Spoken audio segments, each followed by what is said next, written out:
Olá, sejam bem-vindos ao podcast Gabinete Orienta. Eu sou a Ana Caer, técnica do Gabinete da Juventude. E eu sou a Raquel Jesus, também técnica do Gabinete da Juventude, e hoje temos connosco a doutora Joana Costa, que é presidente da Associação Inspiring Girls Portugal. Obrigada por ter aceito o nosso convite, Joana. Obrigada eu.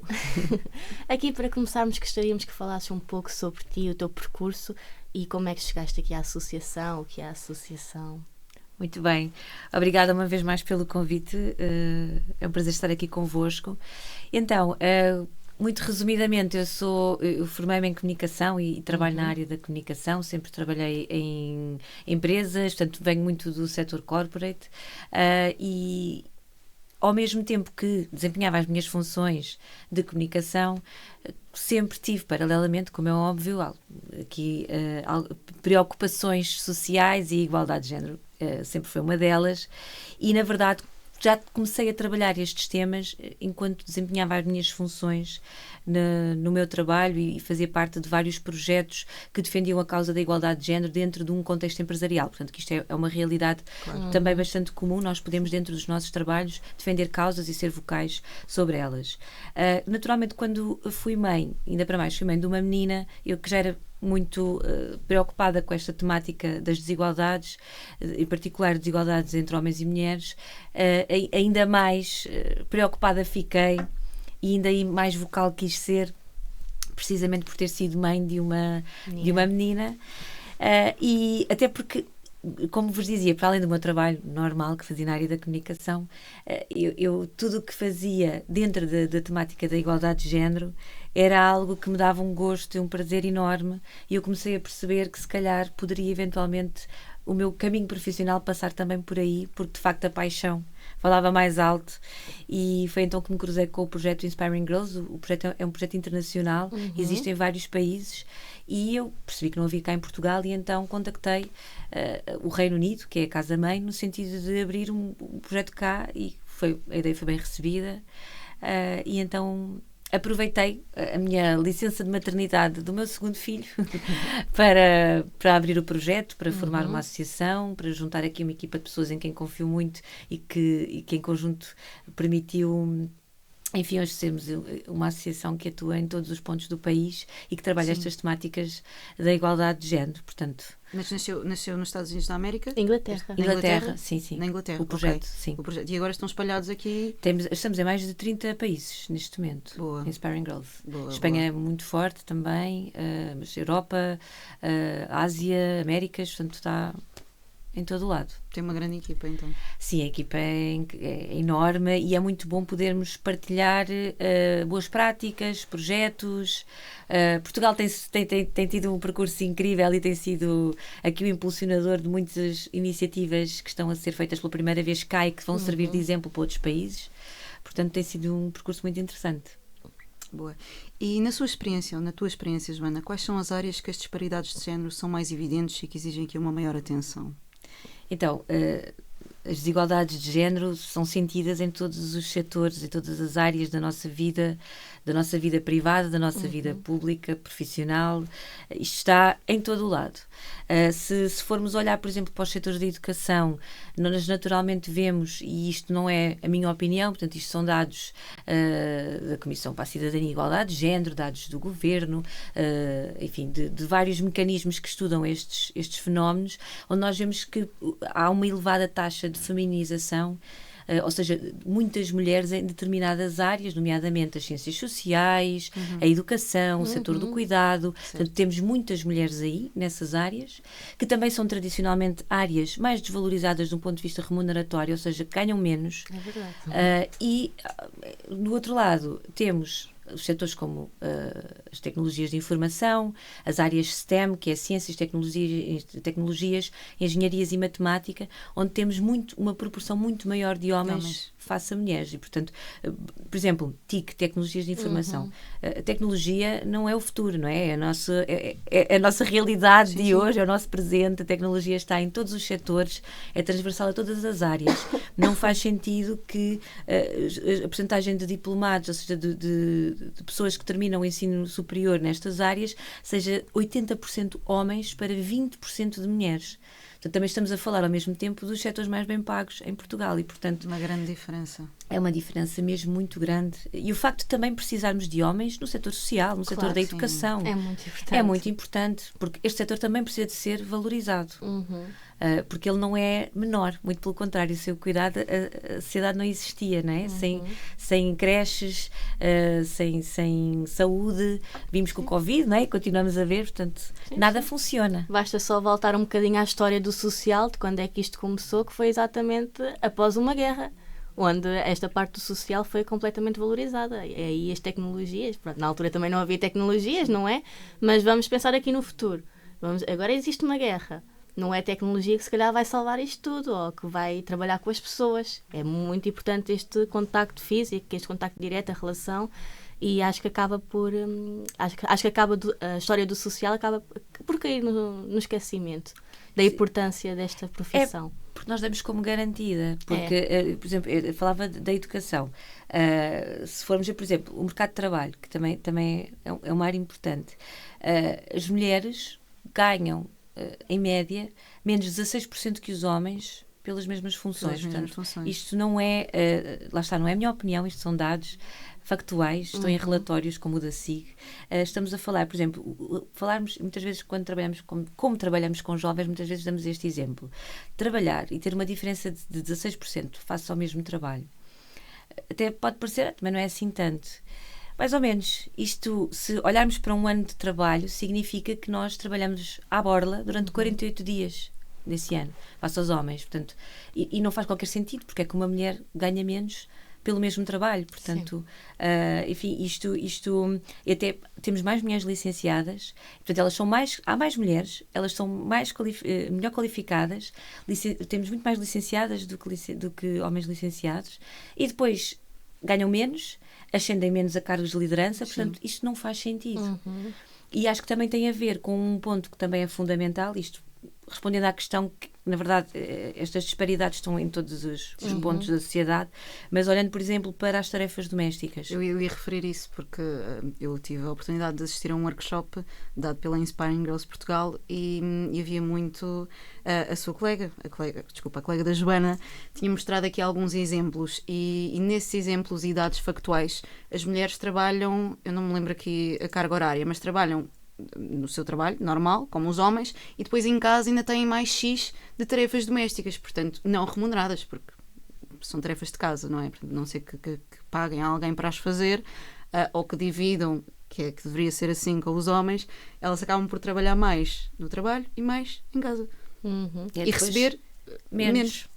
É quase como se fosse uma segunda jornada de trabalho. As mulheres trabalham em média também mais 3 horas em casa do que o seu companheiro. É muito tempo. Muito tempo. E só porque trabalho doméstico, só porque não é remunerado, não significa que não seja trabalho. Claro. Dá-me trabalho, cansa muito. Lá está, se nós não o fizermos, se eu não fizer o jantar em minha casa e não tiver ninguém que faça, eu vou ter que pagar a um restaurante, certo. não é? Portanto, é um serviço pago. É um serviço pago. Portanto, não é porque nós não fazemos e temos alguém em nossa casa que faz por nós. A questão é essa, é que como temos alguém que faz por nós e também não pede nada em troca, não é? Valorizamos, claro, não damos créditos. Exatamente. Mas também acho que aqui, em muitos contextos, a sociedade ainda tende a associar certos papéis e comportamentos a homens e a mulheres. O que também pode influenciar a nível doméstico, pessoal, das pessoas, mas também a nível laboral. Claro. Como falaste ainda há bocado, das profissões do social, da educação, é mais virado para a parte da educação. Sim, portanto, isto naturalmente que estamos a falar de tarefas domésticas, mas, por exemplo, também a parte do cuidado das crianças. Sim, a maternidade. Sim, a maternidade e a paternidade, as exigências são completamente diferentes. E isto não é só mau para as mulheres, porque, por exemplo, um pai que hoje em dia queira usufruir dos seus direitos parentais também se vê muitas vezes, enfim, pressionado socialmente para não usufruir dos seus próprios direitos. Acaba por sofrer um julgamento. Exatamente. Não só da empresa, mas também de amigos. Penso que não estamos desenvolvidos para ver isto de outra forma que não esta, porque é verdade. Quero usufruir da minha licença parental, como é um direito, e então, mas não tens mulher, porquê que a tua mulher não? Sim. Não faz sentido. Não, este tipo de mentalidade não faz sentido hoje em dia. Não, mas Mas é comum.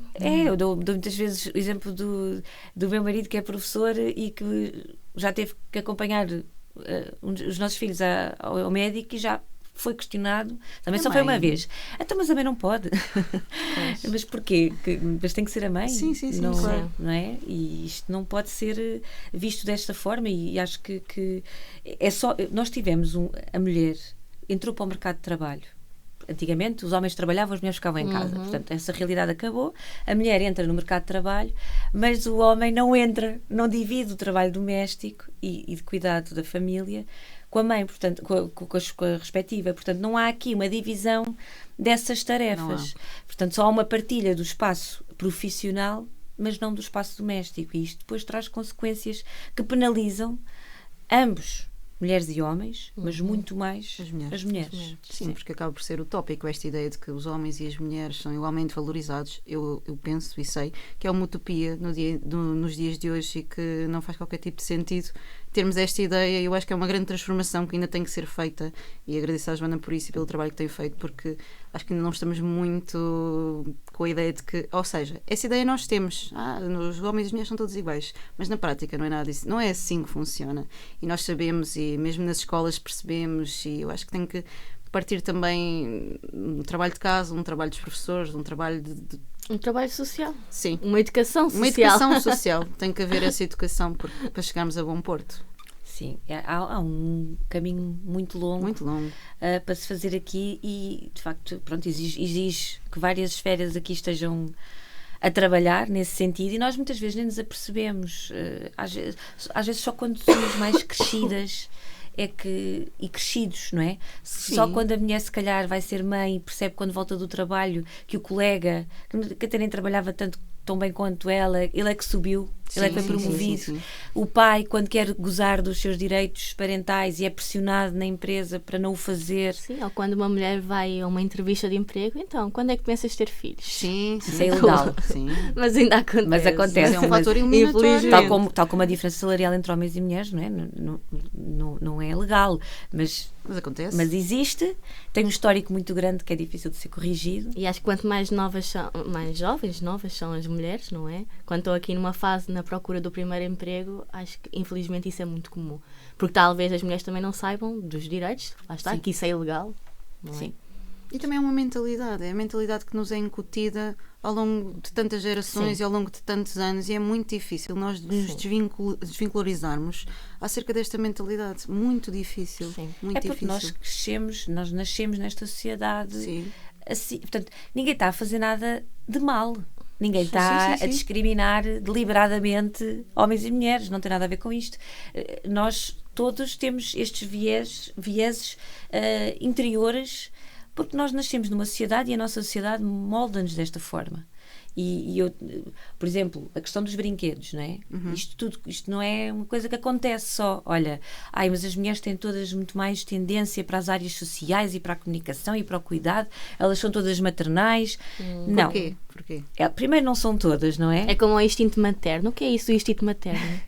Pronto, é como o instinto paterno, quer dizer, tem que existir quando nasce uma criança. Sim, mas que todas as mulheres têm o instinto materno é completamente errado. Claro que é. Claro que sim. Há muitas mulheres que não querem mas ser há mães. esse estereótipo.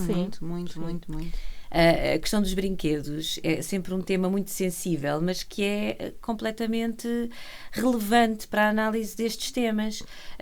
Nós não damos os mesmos brinquedos a meninas que damos a rapazes. Sim. Não damos, e eu falo para além de ter lido muito já sobre isto, falo também enquanto mãe de rapazes e raparigas, e portanto sei a diferença de brinquedos que oferecem a uns e a outros. Pronto. E de facto, a minha filha, quando nasceu, teve logo para aí três nenucos. 3 nenucos, não é? Para aprender já. Quantos nenucos é que deram aos meus filhos, rapazes? Mas é com esta mentalidade, porque eu acho que as pessoas estás a instigar o instinto maternal. Mas as pessoas não pensam, ou seja, não pensam assim. Eu não acho. Exatamente. Sim, é o subconsciente. Lá está, são ideias que já nos estão incutidas pela sociedade que nós estamos. Sim. Mas temos que ver para além disso, porque senão nós estamos aqui num caminho que não nos leva a lado nenhum. Ninguém vai nasceu um rapaz, não é? Ninguém vai a uma loja e diz, ai, que Barbie tão gira para o João. Claro. Ninguém faz isto. Sim, Ninguém. E isto... ou seja, não estou a dizer que erramos ao dar esses brinquedos, não, mas a questão é que a diversidade e aquilo que se estimula, os brinquedos não são inocentes, os brinquedos são simulações da vida adulta. Certo.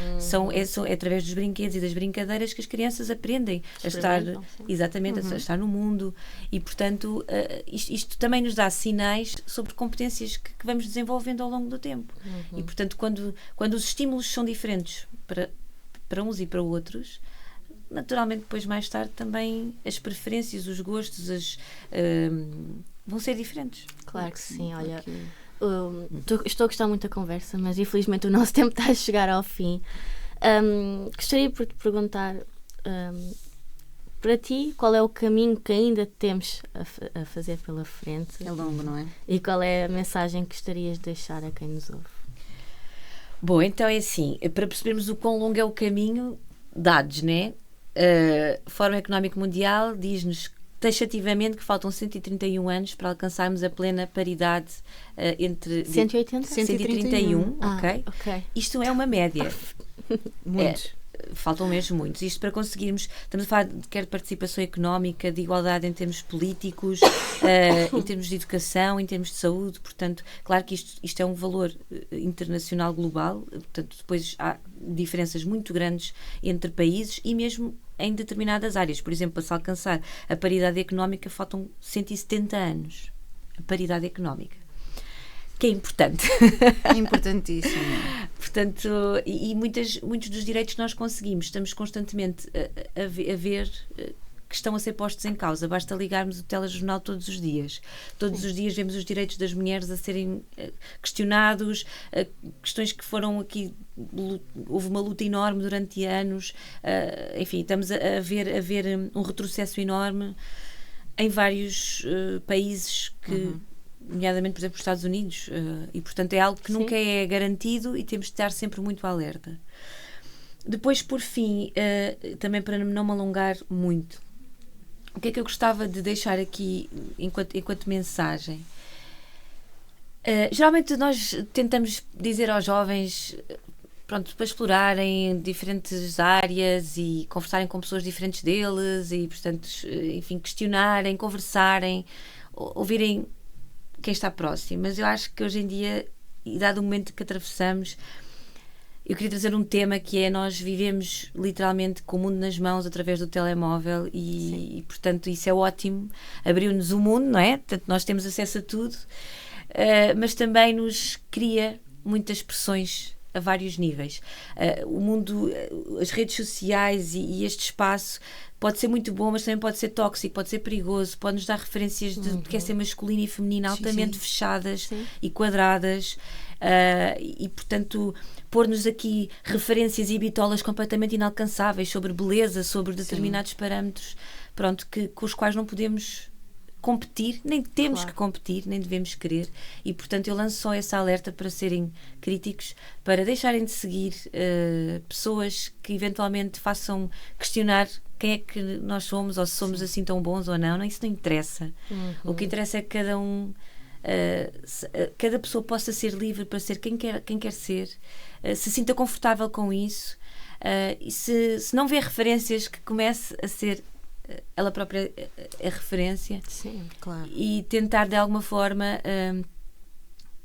abstrair-se desta pressão que existe, bombardeamento, não é? no digital, que é absurda. Sim, é absurda. E se nós sentimos, enquanto eu falo por mim adulta, não é? Se sinto isso, imagino jovens na adolescência que estão a questionar tudo e mais alguma coisa. Portanto, dar essa força de que nem tudo o que aí está de todo é real. O mundo está cá fora, portanto... Sim. Porque acho que este facilitismo que hoje em dia todos nós temos, não é? Os mais novos, pronto, que ainda estão num processo de crescimento, que é super normal, pensam que já sabem tudo, porque facilmente conseguem saber tudo. Basta ir a um chat GPT que já são psicólogos, médicos, já são tudo. Pronto, estou aqui a ser muito irónica, não é? E que acaba por por distanciá-los da realidade, sim. Muito. E ninguém sabe tudo, nós não sabemos tudo, eu não sei tudo, pronto. De todo. Nós nunca sabemos tudo, temos sempre muito que aprender. Temos que abrir horizontes, mesmo. E temos que sair da nossa bolha. Mesmo. É mesmo importante isto, porque, por exemplo, eu olho para o meu grupo de amigos e são todos super defendem a igualdade de direitos e em casa tentam todos distribuir tarefas, mas eu saio 2 minutos do meu grupo de amigos e olho para os meus colegas, sei lá, de trabalho, sim. ou o que seja, e não é assim. E não é assim. Os outros não pais é. na escola dos meus filhos, por exemplo. Quer dizer, não é assim. Nós temos que sair da nossa bolha, É verdade. dentro dos nossos grupos, porque o mundo é grande. Convém explorar. E ainda na escola foi feita uma pergunta aos meninos que estavam a assistir ao workshop da Joana, de quem é que faz as tarefas domésticas lá em casa, se era o pai, se era a mãe. Uma esmagadora maioria É mãe. é a mãe, mas normalíssimo. É a mãe. Então, mas a mãe também trabalha, sim, e o pai também, sim. E porquê que é a mãe? E eles, ou seja, pô-los a pensar também sobre Refletir, isto, não é? Sim, muito sim, importante. é muito importante eles tomarem essa consciência também. Sim, mesmo eles, enquanto jovens, não é? Claro. Os jovens também terem uma fatia, uma participação ativa e uma proporção interessante de divisão de tarefas em casa, para perceberem que aquilo também dá trabalho. Certo, Porque só certo. assim é que se percebe. Por isso é que as mães andam tão exaustas e andam tão cansadas e estamos a falar só da maternidade, não é? Mas Sim. isto não é só isso. Não é só, mas é. E tudo o resto que não é só o limpar a casa, o fazer o jantar, é quem é que compra o presente para o aniversário do amigo que faz anos e que quem é que se lembra que terça-feira é o dia da visita de estudo e que é preciso pôr não sei o que na mochila. Portanto, isto é tudo As idas ao médico, hein? Sim. Tudo. Sim. isto é uma carga mental brutal. Muito grande. E é um longo caminho. É um longo caminho que ainda, depois lá está, os 31. 131 anos. Eu acredito piamente, gostava que fosse Depois mais descemos célere, à não é? terra para ver como é que isto está. Pronto, depois nós esperemos que tenha dado resultados, não é? É assim, eu E espero. contribuamos para uma sociedade melhor. O nosso trabalho enquanto associação é lutar arduamente para que esse número reduza. Reduza, não é? verdade. Claro que sim. Pronto. Porém, o caminho não se avizinha muito. Vai melhorar, eu acredito, e estamos aqui para isso, mas precisamos de vozes ativas, precisamos de consciência, precisamos de debate, de conversas, de jovens que saiam do telemóvel para perceber que têm mães exaustas em casa. É isso mesmo. Pronto. É isso. Olha, quero agradecer à Joana. Obrigada, Obrigada. Joana, pelo seu testemunho. Obrigada eu por tudo. Obrigada. Obrigada.